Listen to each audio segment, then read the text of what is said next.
Hi everybody, I'm Bill Whittle and this is The Firewall.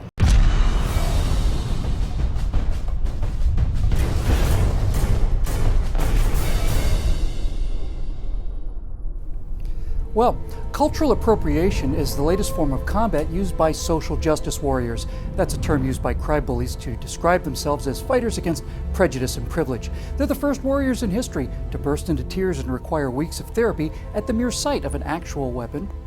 Now, there's only one area where these progressive millennials are not only allowed to, but actually encouraged to compete in, and that is the struggle to see who can be the biggest victim and win the virtue-signaling silver cup by being the most sensitive to racial and gender injustice.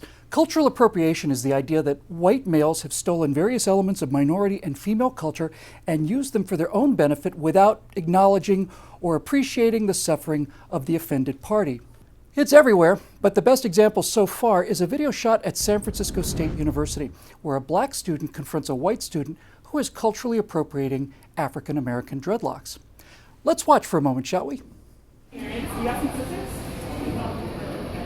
saying that I can't have a hairstyle because of your culture?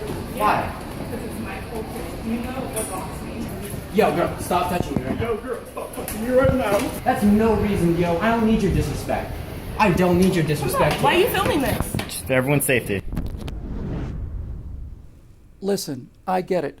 If anybody's on their side, I am. As a straight white male, I see these feminists and students of color appropriating my white male culture every day.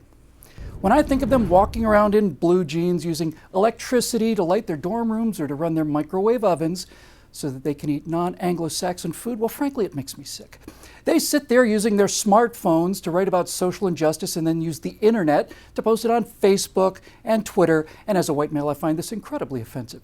Do these racists ever give a thought to the fact that they're not dying in their 20s and 30s because of immunization, pasteurization, antiseptics, and antibiotics? When they go to the hospital, do they think about the suffering and back-breaking work by unknown white males in order to bring them laser surgery, MRI scans, artificial ventilators, and all the rest? Do they give an instant's thought to the fact that none of them have developed polio or scores of other infectious diseases? Nope. They just culturally appropriate these things and then they use them inauthentically.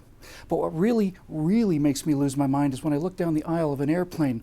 Oh yeah, they're reading articles about Beyonce and they're listening to Drake and Kanye West, but how many of these feminists and social justice warriors of color know the name of the man that invented the jet engine that is carrying them from their parents' house to their hissy fits at the University of Ottawa or Oberlin or Yale, Harvard, Missouri, and all the rest at 550 miles an hour? Not one of them, I'll bet. Not one.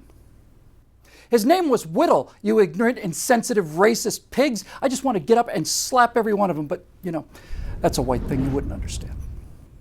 And of all of the things that social justice warriors have culturally appropriated from white men, the one thing that I demand full recognition of is rap.